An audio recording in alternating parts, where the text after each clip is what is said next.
സ്ഥാപിക്കാൻ നേതൃത്വം കൊടുത്തവർ, അതിൻ്റെ സ്ഥാപകന്മാർ, അവരെല്ലാവരെയും ഞാൻ മുക്തകണ്ഠം അഭിനന്ദിക്കുകയാണ്. ഓരോരുത്തരെയായിട്ട് ഞാൻ പേരെടുത്ത് പറയുന്നില്ല.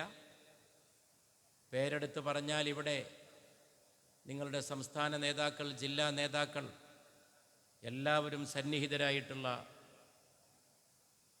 സദസ്സാണ്. വേദിയിലെല്ലാ നേതാക്കളൊക്കെ സദസ്സിലാണിരിക്കുന്നത്. എല്ലാവരെയും ഞാൻ ഒറ്റ വാക്കിൽ പൊതുവായി അഭിനന്ദിക്കുകയാണ്.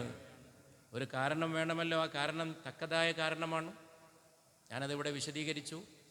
വെറുതെ അഭിനന്ദിക്കുക എന്ന് പറയുന്നതല്ല, ഇങ്ങനെ ഒരു സംഘടന ഉണ്ടാക്കിയതിന്, കെട്ടിപ്പടുത്തതിന്, അത് സ്ഥാപിച്ചതിന്, അതിനുവേണ്ടി വിപുലമായ ഒരുക്കങ്ങൾ നടത്തിയതിന്, ചെതറിക്കിടക്കുന്ന വിവിധ മേഖലകളിലുള്ള, വിവിധ സ്ഥലങ്ങളിലുള്ള സഹോദരങ്ങളെ, സഹപ്രവർത്തകരെ ഒരുമിച്ച് കൂട്ടിയതിന് എല്ലാം തന്നെ ഇതിൻ്റെ നേതൃത്വത്തിലുള്ളവരെ ഞാൻ പ്രത്യേകം അഭിനന്ദിക്കുകയാണ്. ജനാധിപത്യ സമൂഹത്തിൽ സംഘടന കൂടാതെ ഒരു പ്രവർത്തനവും മുന്നോട്ട് കൊണ്ടുപോകാൻ സാധിക്കില്ല. ഇന്നലെ എന്നെ ഒരു പരിപാടിക്ക് വിളിച്ചത്, ടെലിഫോണിൽ വിളിച്ചത്, പാചക രംഗത്ത് പ്രവർത്തിക്കുന്നവരുടെ ഒരു സംസ്ഥാന ഭാരവാഹിയാണ്. അവർ പറഞ്ഞു, ഞങ്ങളൊരു സംഘടന ഉണ്ടാക്കിയിരിക്കുന്നു, പാചകരംഗത്ത് പ്രവർത്തിക്കുന്നവർ. അത് മുഖ്യമായിട്ടുള്ള ഒരു തൊഴിലാണിന്ന്. ഒരു ബിസിനസ്സുമായിട്ട് വേണമെങ്കിൽ അതിനെ കണക്കിലെടുക്കാം. പല പല പരിപാടികളിൽ ഭക്ഷണം പാകം ചെയ്യുന്നവർ. അപ്പം ഞാൻ അവരോട് ആദ്യമേ പറഞ്ഞ വാക്ക്, നിങ്ങൾ ചെയ്ത ഒരു നല്ല കാര്യമാണ്. അപ്പോൾ അവരവരുടെ അവശതകളെക്കുറിച്ച് പലതും പറയാൻ തുടങ്ങി. പാർലമെൻറ്റിൽ അവതരിപ്പിക്കേണ്ട കാര്യങ്ങൾ പോലും അക്കൂട്ടത്തിലുണ്ട്. സംസ്ഥാന തലത്തിലും ദേശീയ തലത്തിലും നമ്മൾ സമീപിക്കേണ്ട വിഷയങ്ങളുണ്ട്. എനിക്ക് വളരെ കൗതുകം തോന്നി, അഭിമാനം തോന്നി, ആ രംഗത്ത് പ്രവർത്തിക്കുന്നവർക്കും ഒരു സംഘടന ഉണ്ടായല്ലോ എന്ന കാര്യത്തിൽ. അങ്ങനെ സംഘടിതമായിട്ട് പരിശ്രമിക്കണം, സംഘടിതമായിട്ട് ഐക്യപ്പെട്ട് നിൽക്കണം, സംഘടിതമായി ശബ്ദിക്കണം, സംഘടിതമായി നമുക്ക് പറയാനുള്ളത് പറയാനും നേടാനുള്ളത് നേടാനും ഒറ്റക്കെട്ടായി നിൽക്കണം.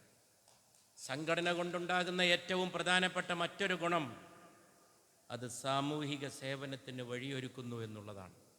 ഞാനിവിടെ വേറെ ദീർഘമായിട്ട് സംസാരിക്കാനൊന്നുമല്ല നിങ്ങളുടെ മുമ്പിൽ നിൽക്കുന്നത്. ഇങ്ങനെ രണ്ട് വാക്ക് പറഞ്ഞുകൊണ്ട് ഞാൻ എൻ്റെ വാക്കുകൾ അവസാനിപ്പിക്കുകയാണ്. സാമൂഹിക സേവനത്തിന് അവസരം ലഭിക്കും.